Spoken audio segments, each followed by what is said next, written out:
Today Africa Podcast is a podcast series where we interview African entrepreneurs and professionals and share the stories behind their businesses.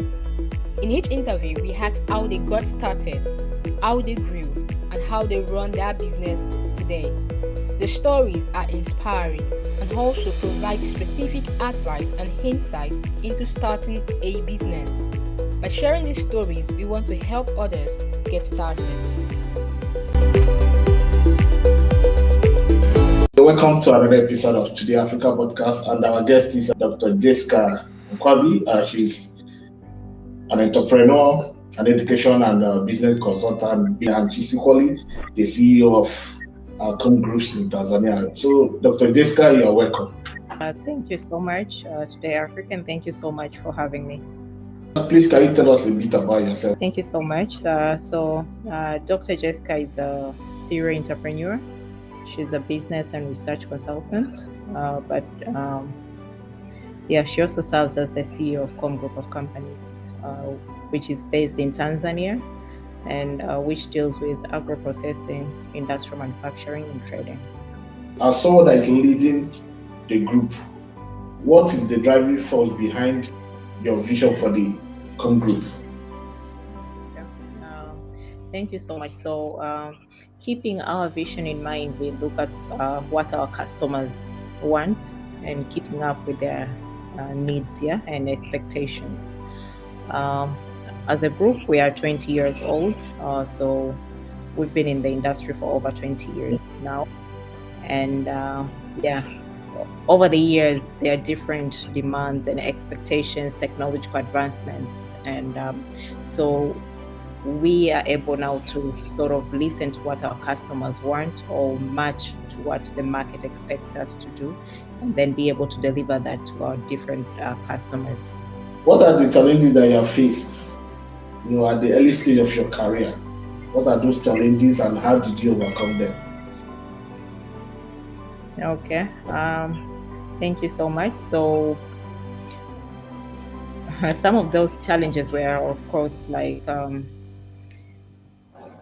building a strong team, because you would understand that a team makes a full organization. So really having the right people on board is always key, so that you are all moving towards the same goal and ensuring that the company reaches greater heights. So that was one of the major key challenges. And also considering if you take some of these industries, technologies were new by that time, having advanced technologies to process. So having the right team, sometimes we were required to go and source people from other countries just to come and help or train the local people so that they can catch up. So those were some of those key challenges, but also the marketing aspect, because when you put a product out there, you need to attract customers, right? So you need to invest heavily in your marketing. You need to know your customers. Different customers want certain products. Different markets demand for a certain product. So once you're able to analyze and really, be able to understand the customer well, then you are able to sort of align accordingly to ensure that you're delivering the right products to the right customers. So those were some of the key challenges. And of course, keeping up with technology now. As I said before, our driving force is always to be able to meet our customers' expectations in accordance with the market trends or what they expect at that particular time. So you find out that you might have certain technology, but it's outdated. Now you are forced to sort of invest more for an advanced technology. So these were some of the major challenges that I encountered during my early career. But also, even though my family has been in the business, because it's a family business, it has been in business for over 20 years now. Me taking up the CEO position 4 years back, now it was more of having to learn some of technical stuffs that to be able to understand better, so that when we are communicating with a team, it becomes easier to understand where we are headed. So those were some of those challenges that I encountered. But thankfully, I have my mentors. I have a strong team that was able to guide me through. The groups have different portfolios. So how do you manage such diverse portfolio while ensuring growth across these different sectors or different groups that make up your company? As you said, we are a highly diversified company here in Tanzania. So in our different subsidiaries, we have managers who head their separate portfolios. And that really enables me as being on top to be able to have my managers on the ground with each subsidiary, and then managing each portfolio separately. Your focus is on women, young entrepreneurs. Your content on LinkedIn, talk more about the women, young entrepreneur, how to help them to achieve their purpose and other things. So what motivated you into becoming an advocate for them, and what are the initiatives that you have started that is helping them or that is helping you achieve this purpose of trying to help the young entrepreneurs and equally the women that are into business to grow? Personally, I'm passionate about promoting entrepreneurship among youth and women. So here in Tanzania, I head an initiative called Young Women Entrepreneurs with other founders. So we promote entrepreneurship activities among young women between the age of 20 to 35. And what we do is we do capacity building workshops. We share our own experiences, but we also recognize those who are performing better to be able now to mentor and coach others in their respective sectors to be able to take up entrepreneurship activities. But also keeping in mind that employment is limited all over Africa. It's a very known problem that a lot of youth are facing. So entrepreneurship is the answer to all of this, because we have a lot of untapped opportunities that are available. And now when youth, especially women, if they're able to engage into these entrepreneurship activities, they can be able to contribute actively to their own needs, but also to the economic development of the country as a whole. Like you said, the group is a family business, and I believe that you saw the company grow as a kid. As a student, you were working with the company, and after school, you joined the company fully. So, what lessons can entrepreneurs in Africa, especially in your industry, learn from your experience as a leader in the agricultural industry as a whole? Like I mentioned earlier on, I think the key issue is to be able to really know your industry, know your customer, but also be agile.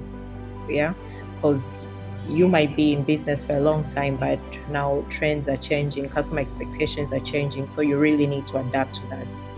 And adapting to that also means that investing highly in sophisticated technologies that can provide better quality goods, which is what the customers expect. And also being able to tap, there are a lot of untapped opportunities in Tanzania itself. Like if we take sectors like the fruits and vegetable sector, only 4% of processing happens there, whereas more than 2.7 metric tons of fruits and vegetables are produced annually. So you see, there is still gaps in the processing activities, rather than us now being Tanzanians or Africans depending more on imports. So tapping into processing is equally important, and since we have the raw materials, so what I would advise, or what I would like other entrepreneurs, especially in the agro-processing sectors, to take with them is that do not just depend on exporting your raw materials. You can add value and sell them globally. You had your leadership training in Oxford and Harvard, and that alone has given you global perspective about how things work. So how do you balance these global strategies with the local realities of ground in Tanzania? That's a very good question. So now leadership is universal, whether I'm in the UK, I'm in the US, I'm in Tanzania. Yeah. The skills are the same. It's just the different part of it is just that the region maybe is different, the sector is different. Yeah. So having had my leadership trainings from the two institutions, I have been able to hone my leadership skills in terms of knowing how to grow my team as well internally, knowing how to exert influence, knowing how to use my power very well to engage with different stakeholders, knowing how to negotiate better for better deals for my company. Yeah, so those are some of the things that I've taken with me with regard to those trainings that were given to me. But also as a leader, I do believe in continuous personal and professional development. So I can not lead a team, whereas if I'm not well advanced with what is happening or keeping up with what is happening globally. Yeah, so it has helped me to stay ahead of the game, but also has helped me to really align more to my leadership and my team, lead them better, understand them better, gain self-awareness, which is quite important for a leader. Being able to study the sort of power I can use to influence. Is it the personal power? Is it the expert power?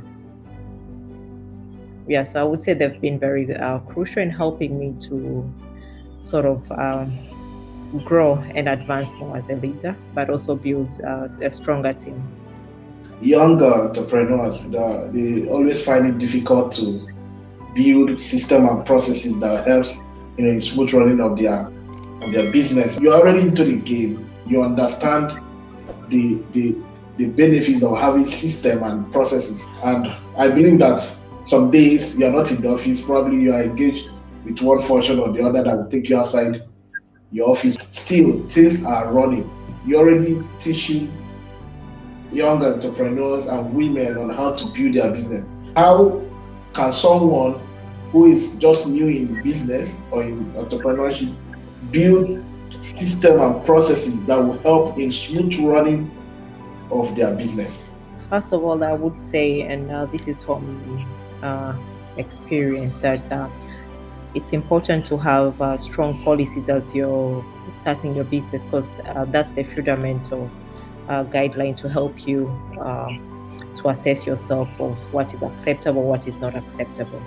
Because once you have those policies in place, then it gives you a sort of guideline on how to conduct your recruitment, how to handle your finances, how to engage with various stakeholders.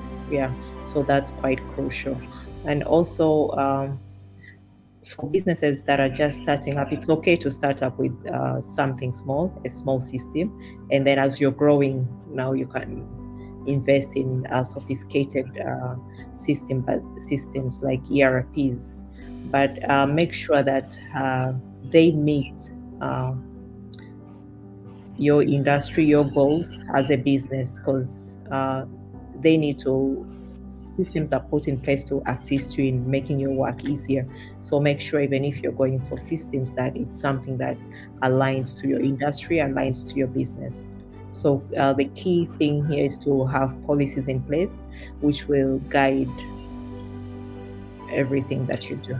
We are in the era of technology, artificial intelligence, machine learning, and all the rest. And the era we are in tonight, every day things are just coming up.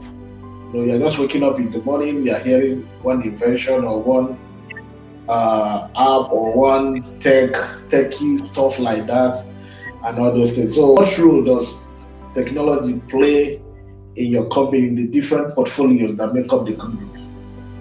Well, technology plays a major part. As you would know, we are manufacturers. Yeah. So yes, so it plays a major role in terms of having, first of all, our activities done, but number two, being able to monitor and assess each department and each business unit.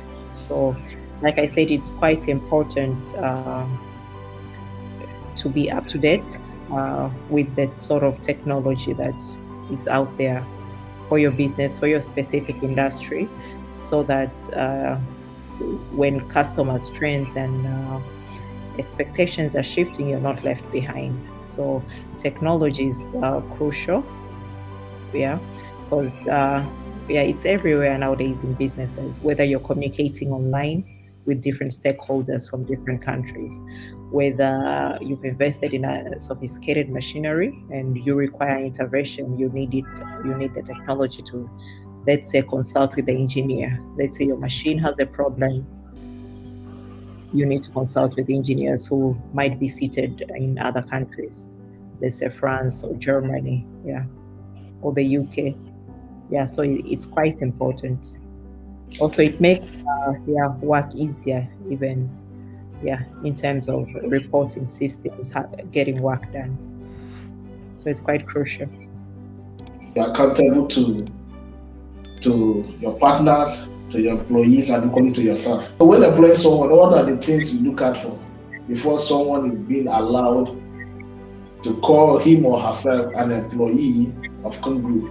And when venturing into partnership with anyone, what are those things that you look out for? So number one, for the employees, I look at their experience in the industry, the experience that they are going to bring to the company, but also maybe their reason of wanting to join in my company. That's a very key. Is it growth, or was there some issue in the past company? So that's key. But most importantly is what have they done? What extra have they done? In terms of not only career-wise, but also maybe added certifications and experiences, because I believe those are key when you want a good employee who will be a very good asset to the company and who will add more value, not only to you, but also to the team members that they're going to lead. So that's what I look for when looking for employees. But also what is quite important is also the attitude of the employee, because I've come across certain employees who are very good, have good experiences, but when it comes to the attitude, that's where sort of our values do not align. And I've come across also employees who are just maybe starting out, but with the right attitude, I've seen them grow to managerial positions, to leadership positions. Having an employee with the right attitude, but also looking at their experience, but also not to shy away from sort of giving people an opportunity to show you what they can do. Now, when it comes to partnerships, this is a different angle. First, the sort of partnership, is it a short-term partnership? Is it a long-term partnership? But the key issue is, do our goals align? Do our visions align? Where are we headed? What sort of partnership is this? What values does this person share with me, with my business? And what are the terms that are laid forth in this type of partnership that we want to engage in? So those are critical. What are your future goals for Kun Group, and how do you plan to continue innovating in the manufacturing and food processing sector? Okay. Well, my future plans for Kun Group is to take it global in terms of having global offices, but also having establishments in other countries. So that's my vision for the next 5 years. What advice would you give to others starting out in their business, more especially to women who are just starting their business? My advice would be, before starting a particular business, make sure that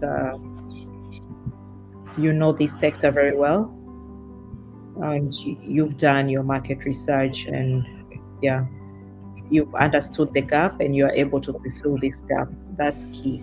But also, as you're starting up, don't just aim maybe to make it in a very short period of time.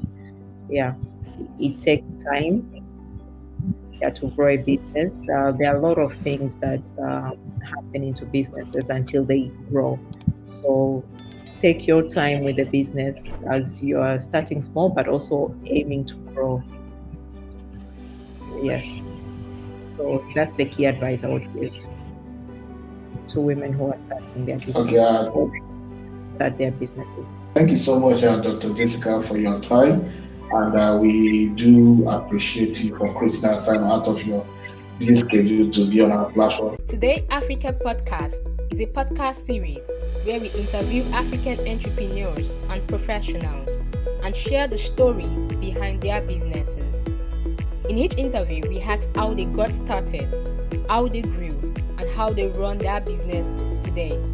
The stories are inspiring and also provide specific advice and insight into starting a business. By sharing these stories, we want to help others get started.